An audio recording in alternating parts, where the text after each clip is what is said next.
दुनिया कोरोना संक्रमण से परेशान है। भारत में भी लॉकडाउन का दूसरा चरण लागू कर दिया गया है और यहाँ किस तरह की सरकार द्वारा सावधानियां बरती जा रही है, सरकार द्वारा राहत सामग्री मुहैया किया जा रहा है, बिहार सरकार और केंद्र सरकार द्वारा लोगों को हो रहे जो परेशानियां हो रही है उन पर किस तरह से अमल किया जा रहा है, कदम उठाया जा रहा है, इसी विषय पर हम चर्चा करने के लिए उपस्थित हैं जेडीयू के कोचाधामान से विधायक मुजाहिद आलम साहब के साथ, जो आप सब जानते हैं कि अच्छी तरह से परिचित होंगे कि विधायक जी 4G विधायक के नाम से जाने जाते हैं और साथ ही इनके जो समर्थक हैं और प्रशंसक है, सिर्फ ये विधानसभा क्षेत्र तक ही सीमित नहीं है, पूरे जिले के लोग इन्हें विकास पुरुष के नाम से ही जाने जाते हैं। सबसे पहले सर न्यूज नेक्स्ट में आपका स्वागत है। चलिए, आप लोगों का भी बहुत बहुत शुक्रिया। सर अभी लॉकडाउन चल रहा है बिहार के साथ साथ पूरे देश में, आप बिहार के लोगों को ये बताएं कि किस प्रकार बिहार सरकार द्वारा लोगों को जो परेशानियां हो रही है, लोग जो असहाय हैं, जो गरीब हैं, जो मजदूर हैं, जो बाहर फंसे हुए हैं, सरकार की तरफ से क्या क्या सहायता मुहैया की जा रही है। लॉकडाउन के कारण बिहार सरकार और केंद्र सरकार मिलकर जो गरीब परिवार हैं, बेसहारा लोग हैं, लोगों तक मदद पहुंचाने के लिए हर संभव प्रयास कर रहा है। सबसे पहले जो राशनधारी हैं, जिनका राशन कार्ड है, उन तक अगले 3 महीने तक अप्रैल, मई, जून जो है मुफ्त अनाज की व्यवस्था की गई है। अभी जो है प्रत्येक राशन कार्ड धारी को 2 महीने का अनाज मिलता है, एक को पे करना पड़ता है, दूसरे को जो है फ्री मिलता है। और जो है अगले महीने से 1 केजी दाल भी दिया जाएगा। दाल इस महीने भी दिया जाना था, लेकिन ये केंद्र सरकार ने जिस एजेंसी नाफेड को ये जिम्मेदारी दी है, वो दाल आपूर्ति नहीं कर पाया है। और जिला पदाधिकारी से जो बात हुई, उन्होंने कहा है कि अगले महीने से निश्चित रूप से दाल सबको मिलेगा। इसके अलावा राशन कार्ड धारियों के खाते में 1-1 हजार रुपये हस्तांतरित किया जा रहा है। इसके अलावा हम लोगों ने देखा कि बहुत सारे जो लोग हैं जिनको राशन कार्ड नहीं, वो गरीब हैं, उन लोगों ने आवेदन दिया था, उनका आवेदन रिजेक्ट हो गया। 31 मार्च को माननीय मुख्यमंत्री नीतीश कुमार से मेरी बात हुई और फिर मैंने पत्र लिखा और उस पर कार्रवाई करते हुए पूरे बिहार में जितने भी आरटीपीएस में राशन कार्ड के लिए आवेदन दिया गया था, जो रिजेक्ट हो गया था, तो उनकी अभी जांच हुई। जांच के बाद फिर से ऐसे लोगों को राशन कार्ड उपलब्ध कराया जाए। जैसे मैं उदाहरण के स्वरूप बताना चाहता हूँ कि कोचाधामन में लगभग 10,000 लोगों ने आरटीपीएस से राशन कार्ड के लिए आवेदन दिया। 1457 लोगों को नया राशन कार्ड आवंटित हुआ और बाकी 8,475 आवेदन रिजेक्ट कर दिए। इन 8,475 आवेदनों की जांच उपरांत 4,865 आवेदनों को चिन्हित कर इनका डाटा अपलोड कर दिया गया है। उसी प्रकार किशनगंज प्रखंड में 4200 आवेदन रिजेक्ट हुए थे, उनकी जांच कर 1800 लोगों का सही पाया गया और जो उसका डाटा अपलोड कर दिया गया। इस प्रकार आप ये जो है लगभग 7,000 लोगों को मेरे विधानसभा में नया राशन कार्ड आने वाले दिनों में मिलेगा। मैं आपको रोकूंगा कि अभी सर जो आपने बताया कि जन वितरण प्रणाली के माध्यम से लोगों को राशन दिया जा रहा है मुफ्त में और 1,000 रुपया दिया जा रहा है, लेकिन सर जिले भर में शिकायतें आ रही है कि डीलर द्वारा मनमानी तरीके से बांटा जा रहा है, जो अनाज बांटा जा रहा है कोई कम दिया जा रहा है, जगह जगह से शिकायतें आ रही है। क्योंकि सर आप सिर्फ अपने विधानसभा तक सीमित नहीं है, लोग आपको विकास पुरुष मानते हैं और लोग आपको 4G कह के पुकारते हैं। ये उपनाम इसलिए मिला है कि आप पूरे जिले के लिए एक मिसाल है। नहीं, जहाँ भी शिकायत मिलेगी डीएम साहब ने उसके लिए अलग से हेल्पलाइन नंबर जारी किया है और जहाँ से भी शिकायत मिलेगी, अगर कम और अधिक पैसे लेंगे, अनाज नहीं देंगे, उस पर निश्चित रूप से कार्रवाई होगी। कल ही एक डीलर के पुत्र जो ठाकुरगंज से हैं, उनकी शिकायत मिली, उनका वीडियो वायरल हुआ कि वो जो उपभोक्ताओं के साथ बहुत ही गाली गुप्ता अशोभनीय व्यवहार कर रहे थे। कल ही उन पर जो है ओवाखाली थाने में FIR दर्ज हुआ है। तो जहां से भी शिकायत मिलेगी ऐसे डीलर पर कार्रवाई निश्चित रूप से। हमसे भी कोई लोग अगर बोलते हैं तो मैं उन लोगों को कहता हूँ कि आप लिखित एक आवेदन हमको व्हाट्सएप कर दें, डीएम साहब को दे दें, एमओ को दे दें, बीडीओ को दे दें। कार्रवाई नहीं होगी तब आप बोलिए कि नहीं ये सरकारी तंत्र से मिली भगत से ये जो है कालाबाजारी कर रहे हैं। सर ये जो देखा जा रहा है जगह जो आप राशन कार्ड धारियों को जो 1000 रुपया मिलता है डीबीटी के माध्यम से डायरेक्ट खाताधारी को मिलेगा 1000 रुपये का राशि, तो कई दिनों से जो गवर्नमेंट का वेबसाइट है बिहार गवर्नमेंट का ये ओपन ही नहीं हो रहा है, तो ज्यादातर खाताधारी क्या है राशन कार्ड धारी अप्लाई नहीं कर पा रहे हैं। तो ये टेक्निकल इशू है, आपको क्या लगता है कि ये सुधार हो पाएगा? इस तरह का कोई वार्तालाप आपसे मुख्यमंत्री महोदय से आपकी हुई है? इस संबंध में डीए जिला पदाधिकारी और ऊपर भी बात है। यहाँ पर 1,67,00,000 राशन कार्ड धारी हैं। मेन वजह है कि सब लोग एक साथ जो उसमें अटेम्प्ट ले रहे हैं, प्रयास कर रहे हैं, जिसके कारण सर्वर डाउन हो जाए, वन टाइम हिट कर रहे हैं। हाँ, इसी कारण। और रात में भी बहुत लोगों का मैसेज आया व्हाट्सएप से कि अभी सर्वर बहुत फास्ट चल रहा है, काम कर रहा है। तो 1,67,00,000 में से जो कल तक लगभग 1 करोड़ लोगों के खाते में पैसे हस्तांतरित हो गए। तो ये एक दिक्कत है। उसी तरह जो बाहर में प्रवासी लोग हैं उनके लिए भी एक ऐप डेवलप किया गया है, जिसमें जो है आपको उसको डाउनलोड करके अपने मोबाइल से उसमें रजिस्ट्रेशन कराना है, आपको आधार उसमें जो है देना है, और जो है बैंक खाता जो बिहार का होना चाहिए। उससे भी अब तक 11 लाख से अधिक लोगों के खाते में 1,000 रुपये जो हस्तांतरित किया गया है। हम लोग जो है मुख्यमंत्री से मांग भी किए, क्योंकि लॉकडाउन अब बढ़ गया, इसलिए 1,000 रुपये ये कम है और राशि खातों में हस्तांतरित की जानी चाहिए। सर इसकी भी शिकायत आ रही है जगह जगह के लोग जो एक राशन कार्ड धारियों का जो अप्लाई ऑनलाइन करने के लिए कोई 200 रुपये कंप्यूटर जो ऑपरेटर हैं, कोई 100 रुपये लिया जा रहा है, अवैध वसूली किया जा रहा है।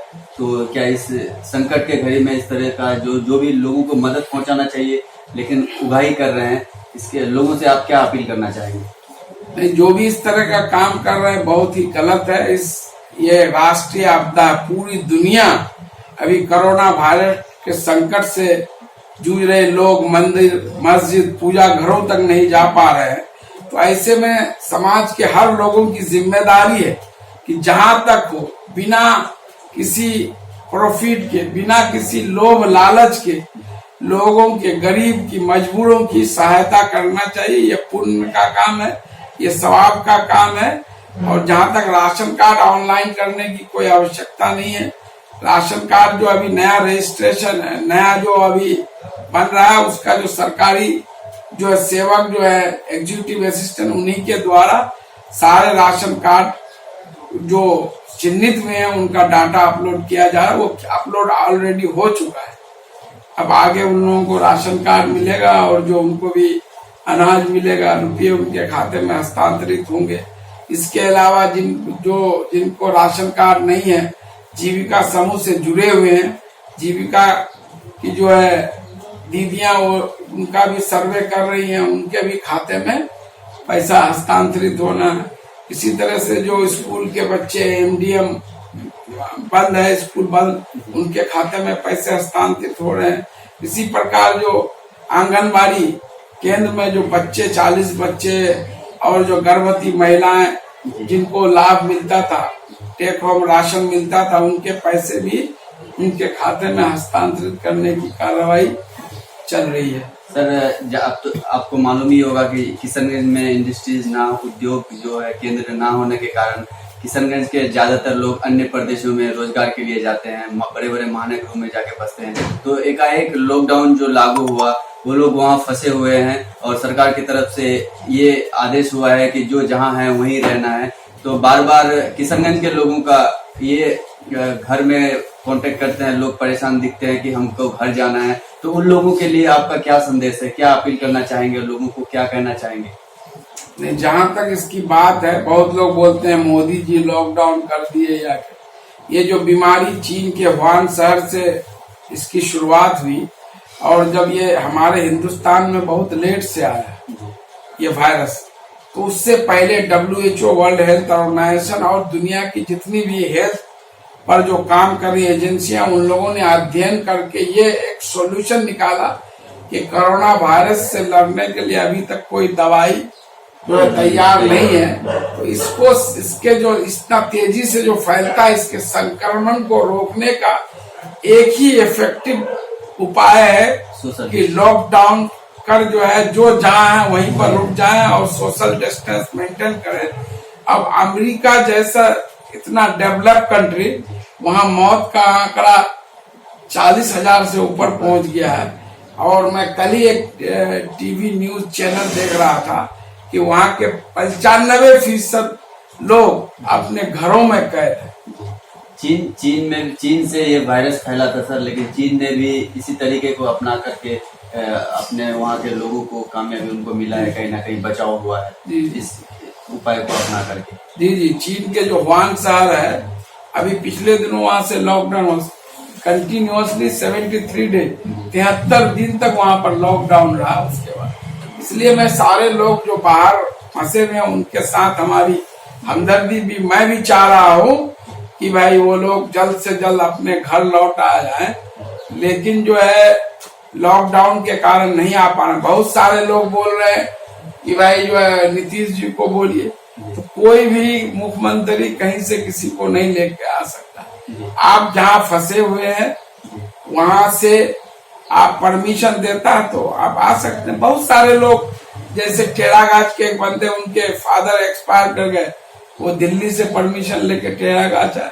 अभी किशनगंज के 12 बच्चे कोटा में से वापस किशनगंज आए, जो यहाँ पर उन लोगों का था सैंपलिंग जांच वगैरह, 2-3 दिन सदर हॉस्पिटल में रहे। जब जांच रिपोर्ट नेगेटिव आया तो हम लोगों ने डीएम साहब से बात किया और फिर उसको अपने घरों में जाने दिया। नवादा का एक जो विधायक है सत्तारूढ़ दल के, काफी चर्चा में है 2 दिनों से कि वो यहाँ से पटना से खुद अपने वाहन लेके कोटा गए थे। उनकी बेटी वहाँ शिक्षा ले रही थी, तो वहाँ फंसी हुई थी। उनको लाने के लिए स्पेशल सरकार, जो सत्तारूढ़ दल के जो नेता है, उनको परमिशन देते हैं, और जो बाहर के लोग हैं फंसे हुए, किशनगंज के हैं, अन्य जिलों के लोग हैं, उनको परमिशन नहीं दिया था। इसको आप किस तरह से आते हैं? नहीं, परमिशन तो जो लोग भी लेते हैं उनको तो मिल ही रहा है। अभी एक 3 दिन पहले यहाँ की एक टीचर, उनके हस्बैंड चेन्नई अपोलो में उनका इलाज चल रहा है, यहाँ से परमिशन लेकर के वो खुद चेन्नई गए हैं गाड़ी से। वो मैडम टीचर जो टेरागाछ में पोस्टिंग है उनका, वो खुद उड़ीसा से फोन भी की थी, यहाँ के डीएम के परमिशन को नहीं मान रहा। फिर वो लोग मान गए, तो वहां से अपने हस्बैंड को लेके वो वापस आएंगे।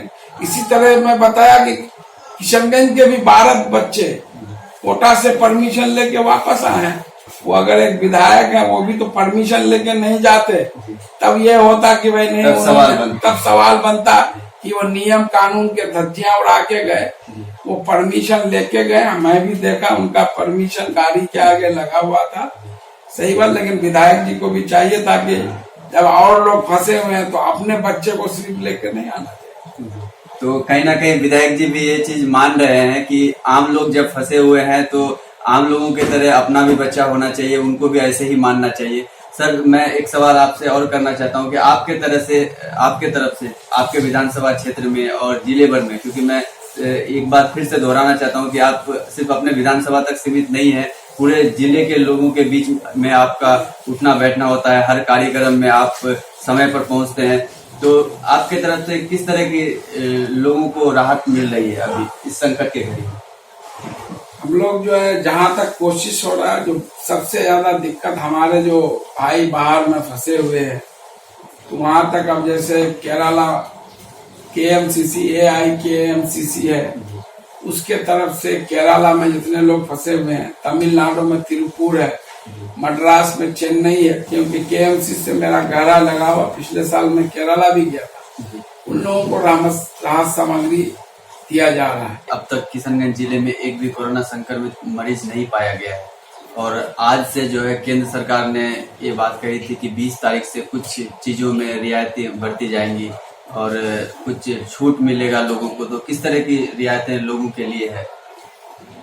आज से बहुत सारे, जैसे एक मोटरसाइकिल पर एक आदमी चल के परमिशन के लिए और 4 व्हीलर में 2 आदमी, उसके अलावा जो रिपेयरिंग का दुकान है, कंप्यूटर का दुकान है, ऑनलाइन वगैरह जहाँ से होता है, प्लस आपको मनरेगा योजना का काम और हर घर जल नल का काम, प्लस जो है गली नली का जो 7 निश्चय का काम है वो काम, और पथ निर्माण विभाग RCD विभाग का जो सड़क निर्माण का काम, और जो है ग्रामीण कार्य विभाग का सोशल डिस्टेंस मेंटेन करते हुए जितने लेबर काम करेंगे उन सबको परमिशन लेना पड़ेगा। उसके तहत आज से वो लोग काम कर सकते हैं।